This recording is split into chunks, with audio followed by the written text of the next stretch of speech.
Hi friends, welcome back to my YouTube channel. ದಯವಿಟ್ಟು ಯಾರೇ subscribe ಆಗಿಲ್ಲ ಇವಾಗಲೇ ಸಬ್ಸ್ಕ್ರೈಬ್ ಮಾಡಿಕೊಡಿ. ಪ್ಲೀಸ್ ವಿಡಿಯೋ ಇಷ್ಟ ಆಯಿತು ಅಂತ ಹೇಳಿದ್ರೆ ಲೈಕ್ ಮಾಡಿ. ನೀವು ಮದುವೆ, ಬೇಕ್ರಿ ಎಲ್ಲ ಕಡೆ ಬಾದುಷಾ ತಿಂದಿರ್ತೀರಲ್ವ, ಅದೇ ಬಾದುಷಾನ ನೀವು ಮನೆಯಲ್ಲೇ ಈಸಿಯಾಗಿ ಮಾಡ್ಕೋಬೋದು. ಬನ್ನಿ ಅದನ್ನು ಯಾವ ರೀತಿ ಮಾಡೋದಂತ ನೋಡೋಣ. ಮೊದಲು ನಾನು 1 ಕಪ್ಪಷ್ಟು ಸಕ್ಕರೆ ತಗೊಂಡಿದ್ದೀನಿ. ಅದೇ ಸೇಮ್ ಕ್ವಾಂಟಿಟಿ ಅಷ್ಟೇ ಮೈದಾನ ತಗೊಂಡಿದ್ದೀನಿ. ಮತ್ತು ಒಂದು 1/4 ಕಪ್ಪಷ್ಟು ಮೊಸರು,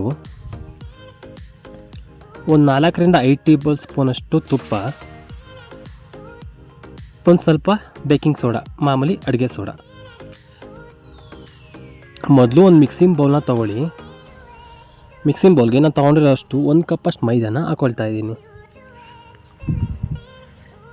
ಮೈದಾ ಹಾಕಿದ್ಮೇಲೆ ಬೇಕಿಂಗ್ ಸೋಡಾ ಹಾಕಿದ್ಮೇಲೆ ಮೊಸರು, ಆಮೇಲೆ ತುಪ್ಪ, ಒಂದು 4ರಿಂದ 5 ಟೇಬಲ್ ಸ್ಪೂನ್ ತುಪ್ಪ ಆದರೆ ಸಾಕು. ಇಷ್ಟನ್ನು ಹಾಕೊಂಡ್ಬಿಟ್ಟು ಚೆನ್ನಾಗಿ ಒಂದು ಸಲ ನೀಟಾಗಿ ಡ್ರೈ ಮಿಕ್ಸ್ನೇ ಮಾಡ್ಕೊಳ್ಳಿ. ಸ್ವಲ್ಪ ಡ್ರೈ ಇರುವಾಗಲೇ ಚೆನ್ನಾಗಿ ಮಿಕ್ಸ್ ಮಾಡ್ಕೊಳ್ಳಿ. ಮೊಸರು ತುಪ್ಪ ಎಲ್ಲ ಹಾಕಿರ್ತೀವಲ್ವ, ಆಮೇಲೆ ನಿಮಗೆ ನೀರು ಎಷ್ಟು ಬೇಕು ಅಂತ ಗೊತ್ತಾಗುತ್ತೆ. ಸೊ ಹಾಗಾಗಿ ಡ್ರೈ ಮಿಕ್ಸ್ನ ಮಾಡ್ಕೊಳ್ಳಿ. ಡ್ರೈ ಮಿಕ್ಸ್ ಮಾಡಿದ್ಮೇಲೆ ನಿಮಗೆ ಸ್ವಲ್ಪ ನೀರು ಬೇಕು ಅನಿಸಿದ್ರೆ ಸ್ವಲ್ಪ ನೀರನ್ನ ಹಾಕ್ಬಿಟ್ಟು ಚೆನ್ನಾಗಿ ಮಾಮೂಲಿ ಚಪಾತಿ ಹಿಟ್ಟು ಕಲಿಸ್ಕೊತೀರಲ್ವ, ಆ ರೀತಿಯಾಗಿ ನೀಟಾಗಿ ಕಲಿಸ್ಕೊಳ್ಳಿ. Soft dose ಆಗಿರಬೇಕಿದು. ಆ ರೀತಿಯಾಗಿ ನೀಟಾಗಿ ಕಲಿಸ್ಕೊಳ್ಳಿ. ನನಗೆ ಇನ್ನೂ ಸ್ವಲ್ಪ ನೀರು ಬೇಕು ಅನಿಸ್ತಾ ಇದೆ, ಸೊ ಸ್ವಲ್ಪ ನೀರನ್ನ ಹಾಕ್ಕೊಂಬಿಟ್ಟು ನೀಟಾಗಿ ಚೆನ್ನಾಗಿ ನಾದ್ಕೊಳ್ತಾ ಇದ್ದೀನಿ. ನೀವೆಷ್ಟು ಚೆನ್ನಾಗಿ ನಾದ್ಕೊತೀರಾ ಅಷ್ಟು ಲೇಯರಾಗಿ ಗರಿಯಾಗಿ ಬಾದುಷಾ ಒಳಗೆ ಸಾಫ್ಟಾಗಿ ಮತ್ತು ಜ್ಯೂಸಿಯಾಗಿ ಕೂಡ ಬರುತ್ತೆ. ನೋಡ್ತಾ ಇದ್ರಲ್ಲ, ಈ ರೀತಿ ನೀಟಾಗಿ ಸಾಫ್ಟಾಗಿ ನಾನು ಕಲಿಸ್ಬಿಟ್ಟು ಇಡ್ತಾಯಿದ್ದೀನಿ. ಈಗ ಇನ್ನೊಂದು ಪಾತ್ರೆಗೆ ನಾನು ತೆಕ್ಕೊಂಡಿರೋಷ್ಟು ಸಕ್ಕರೆ ಮುಳುಗೋಷ್ಟು ನೀರು, ಇಷ್ಟನ್ನು ಹಾಕ್ಬಿಟ್ಟು ನಾನು ಪಾಕನ ರೆಡಿ ಮಾಡ್ಕೊಳ್ತಾ ಇದ್ದೀನಿ. ಸಕ್ಕರೆ ಮುಳುಗೋಷ್ಟು ನೀರು ಹಾಕಿದ್ರೆ ಸಾಕು, ಅದು ಸರಿಯಾಗಿ ನಿಮಗೆ ಪಾಕ ಬರುತ್ತೆ. ಇವಾಗ ಮಿಕ್ಸ್ ಮಾಡ್ತಾಯಿದ್ದೀನಿ. ಒಂದು ಸಲ ಮಿಕ್ಸ್ ಮಾಡಿಬಿಟ್ಟು ಅದ್ರ ಪಾಡಿಗೆ ಅದನ್ನು ಕುದಿಯೋದಕ್ಕೆ ಬಿಟ್ಬಿಡಿ. ಅದು ಸಕ್ಕರೆ ಪಾಕ ಹಾಕ್ತಾ ಇರುತ್ತೆ. ಮತ್ತು ಇನ್ನೊಂದು ಬಾಣಲಿಗೆ ನಾನು ಎಣ್ಣೆನೂ ಕೂಡ ಕಾಯೋದಕ್ಕೆ ಇಟ್ಟಿದ್ದೀನಿ, ಬಿಸಿ ಆಗ್ತಾ ಇರಲಿ. ಈಗ ನೋಡಿ, ಸಕ್ಕರೆ ಪಾಕ ಕುದಿಯೋಕ್ಕೆ ಶುರುವಾಗಿದೆ. ಅದನ್ನು ಒಂದು ಸಲ ನೀಟಾಗಿ ಮಿಕ್ಸ್ ಮಾಡಿ ನೋಡೋದು.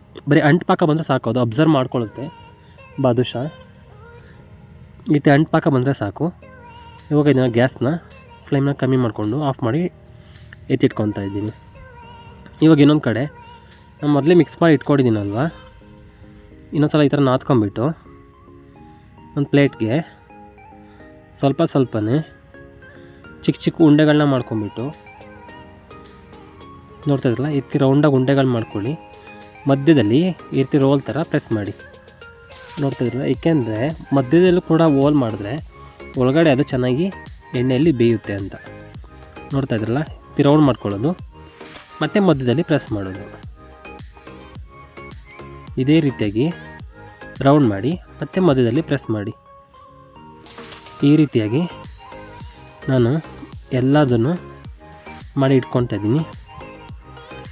ನೋಡ್ತಲ್ಲ, ಜಸ್ಟ್ ಇದು ರೌಂಡ್ ಮಾಡ್ಕೊಳ್ಳಿ, ಪ್ರೆಸ್ ಮಾಡಿ, ರೌಂಡ್ ಮಾಡ್ಕೊಳ್ಳಿ, ಪ್ರೆಸ್ ಮಾಡಿ. ಈ ರೀತಿಯಾಗಿ ಮಾಡಿಕೊಂಡ್ರೆ ನಿಮಗೆ ಎಲ್ಲ ರೆಡಿ ಆಗುತ್ತೆ. ನೋಡ್ತಾ ಇದ್ದೀರಲ್ವ, ನಾನು ಈ ರೀತಿಯಾಗಿ ಎಲ್ಲ ಉಂಡೆಗಳನ್ನ ಮಾಡಿ ಒಂದು ಪ್ಲೇಟ್ಗೆ ಸಪ್ರೇಟಾಗಿ ಎತ್ತಿಟ್ಕೊಂಡಿದ್ದೀನಿ. ಇವಾಗ ಎಣ್ಣೆ ಕೂಡ ಬಿಸಿಯಾಗಿದೆ. ನೋಡ್ತಾ ಇಲ್ಲ, ಹೈ ಫ್ಲೇಮಲ್ಲಿ ಇಟ್ಕೊಬೇಡಿ, ಮಾತ್ರ ಲೋ ಫ್ಲೇಮಲ್ಲಿ ಎಣ್ಣೆ ಬಿಸಿ ಆಗಬೇಕು. ಲೋ ಫ್ಲೇಮಲ್ಲಿ ಚೆನ್ನಾಗಿ ಬೇಯಿಸಿದ್ರೆ ನಿಮಗೆ ಅದು ಒಳಗಡೆ ಚೆನ್ನಾಗಿ ಬೇಯುತ್ತೆ. ಇಲ್ಲಾಂದರೆ ಹಸಿ ಹಿಟ್ಟು ಮೈದಾ ಹಿಟ್ಟು ಹಾಗೆ ಅನಿಸುತ್ತೆ. ಸೊ ಇದನ್ನು ನೆನಪಲ್ಲಿರಲಿ, ಗ್ಯಾಸು ಲೋ ಫ್ಲೇಮಲ್ಲಿ ಇಟ್ಕೊಂಡ್ಬಿಟ್ಟು ನೀವು ಮಾಡಬೇಕು. ಯಾವುದೇ ಐಟಮ್ ಆದರೂ ಅಷ್ಟೇ ನೀವು ಲೋ ಫ್ಲೇಮಲ್ಲೇ ಇಟ್ಕೊಬೇಕಾಗುತ್ತೆ. ನೋಡ್ತಾ ಇದ್ರಲ್ಲ, ಈ ಥರ ಎಲ್ಲ ಬಾದುಷಾಗಳನ್ನ ಹಾಕ್ಕೊಂಬಿಟ್ಟು ಎಣ್ಣೆಲಿ ಸರಿಯಾಗಿ ಬೇಯಿಸ್ಕೊಳ್ಳಿ. ನೋಡ್ತಾ ಇದ್ದೀರಲ್ವ, ಈ ರೀತಿ ನೀಟಾಗಿ ಒಂದು ಸೈಡ್ ಬೇಯಿಸ್ಕೊಳ್ಳಿ. ಈಗ ಒಂದು ಸೈಡ್ ಬೇಯೋದಕ್ಕೆ ಆದಮೇಲೆ ಈಗ ಇನ್ನೊಂದು ಸೈಡು ಮಗ್ಚಿಬಿಟ್ಟು ಹಾಕ್ಕೊಳ್ಳಿ. ಇದನ್ನು ಈಗ 1-2 ಸಲ ಮಿಕ್ಸ್ ಮಾಡಿದ್ರೆ ಅದು ಗೋಲ್ಡನ್ ಕಲರ್ ಬರೋದಕ್ಕೆ ಶುರುವಾಗುತ್ತೆ. ನೋಡ್ತಾ ಇದ್ದೀರಲ್ಲ, ಇವಾಗ ಗೋಲ್ಡನ್ ಕಲರ್ ಬರೋದಕ್ಕೆ ಶುರುವಾಗ್ತಾ ಇದೆ. ಮತ್ತು ಇನ್ನೊಂದು ಸಲ ಈ ರೀತಿಯಾಗಿ ನೀಟಾಗಿ ತಿರ್ಗಿಸ್ಬಿಟ್ಟು ಹಾಕ್ಕೊಳ್ಳಿ. ಈ ರೀತಿ ಹಾಕಿದ್ಮೇಲೆ ಅದು ಚೆನ್ನಾಗಿ ಬೇಯುತ್ತೆ. ಮತ್ತು ಇವಾಗ ಆಲ್ಮೋಸ್ಟ್ ಗುಳ್ಳೆಗಳು ಕಡಿಮೆ ಆಗ್ತಾ ಬರ್ತಿದೆ ಅಂತ ಹೇಳಿದ್ರೆ ನಿಮಗೆ ಅದು ಆಲ್ಮೋಸ್ಟು ಬಾದುಷಾ ರೆಡಿ ಆಗ್ತಾಯಿದೆ ಅಂತ. ಎಣ್ಣೆಲಿ ಯಾವಾಗ ಗುಳ್ಳೆಗಳು ಕಡಿಮೆ ಆಗ್ತಿದೆ ಅಂತ ಹೇಳಿದ್ರೆ ಅದು ರೆಡಿ ಆಗ್ತಾಯಿದೆ ಅಂತ. ನೋಡ್ತಾ ಇದ್ರಲ್ಲ, ಇವಾಗ ಇದೀಗ ಆಲ್ಮೋಸ್ಟ್ ಆಗಿದೆ. ನೋಡೋ ಕಲರ್ ಯಾವ ರೀತಿ ಬಂದಿದೆ ಅಂತ. ಇವಾಗ ತೆಗೆದಿಟ್ಕೊಂಬಿಟ್ಟು ನಾನು ಪಕ್ಕದಲ್ಲೇ ಮಾಡಿಟ್ಕೊಂಡಿವಲ್ಲ ಪಾಕಕ್ಕೆ, ನಾನು ಎಲ್ಲ ಬಾದುಷಾಗಳನ್ನು ಹಾಕ್ಕೊಳ್ತಾ ಇದ್ದೀನಿ. ಈ ರೀತಿಯಾಗಿ ಎಲ್ಲ ಬಾದುಷಾಗಳನ್ನು ಎತ್ಬಿಟ್ಟು ಬಿಸಿ ಇರುವಾಗಲೇ ಸಕ್ಕರೆ ಪಾಕಕ್ಕೆ ಹಾಕಿ. ತಣ್ಣಗಿರುವಾಗ ಹಾಕಬೇಡಿ, ಬಿಸಿ ಇರುವಾಗಲೇ ನೀವು ಪಾಕಕ್ಕೆ ಹಾಕ್ಕೊಬೇಕು. ಪಾಕಕ್ಕೆ ಹಾಕ್ಬಿಟ್ಟು ಈ ರೀತಿಯಾಗಿ ನೀಟಾಗಿ ಪಾಕದಲ್ಲಿ ಬಾದುಷಾಗಳು ಮುಳುಗೋ ರೀತಿಯಾಗಿ ಅದನ್ನು ಮುಳುಗಿಸ್ಕೊಳ್ಳಿ. ನೋಡ್ತಾ ಇದ್ರಲ್ವ, ಈ ರೀತಿಯಾಗಿ ಪಾಕದಲ್ಲಿ ಅದು ಮುಳುಗಬೇಕು. ಮತ್ತು ಆದಮೇಲೆ ಮತ್ತೆ ಇನ್ನೊಂದು ಕಡೆ ಟರ್ನ್ ಮಾಡ್ಕೊಳ್ಳಿ. ಟರ್ನ್ ಮಾಡಿಬಿಟ್ಟು ಒಂದು 5 ನಿಮಿಷ ಬಿಟ್ಟರೆ ನಿಮಗೆ ಬಾದುಷಾ ರೆಡಿ. ನೋಡ್ತಾ ಇದ್ರಲ್ವ ಯಾವ ರೀತಿ ಎಷ್ಟು ಸಾಫ್ಟಾಗಿ ಬಂದಿದೆ ಅಂತ ಹೇಳ್ಬಿಟ್ಟು. ಒಳಗಡೆ ಕೂಡ ಪಾಕ ಕೂಡ ಚೆನ್ನಾಗಿ ಹಿಡಿದಿರುತ್ತೆ. ನೋಡ್ತಾ ಇದ್ದೀರಲ್ವ, ಈ ರೀತಿಯಾಗಿ ನೀವು ಕೂಡ ಮನೆಯಲ್ಲೇ ಈಸಿಯಾಗಿ ಬಾದುಷಾನ ಮಾಡ್ಕೊಳ್ಳಿ. ವಿಡಿಯೋ ಇಷ್ಟ ಆಯಿತು ಅಂತ ಹೇಳಿದ್ರೆ ಲೈಕ್ ಮಾಡಿ, ಶೇರ್ ಮಾಡಿ.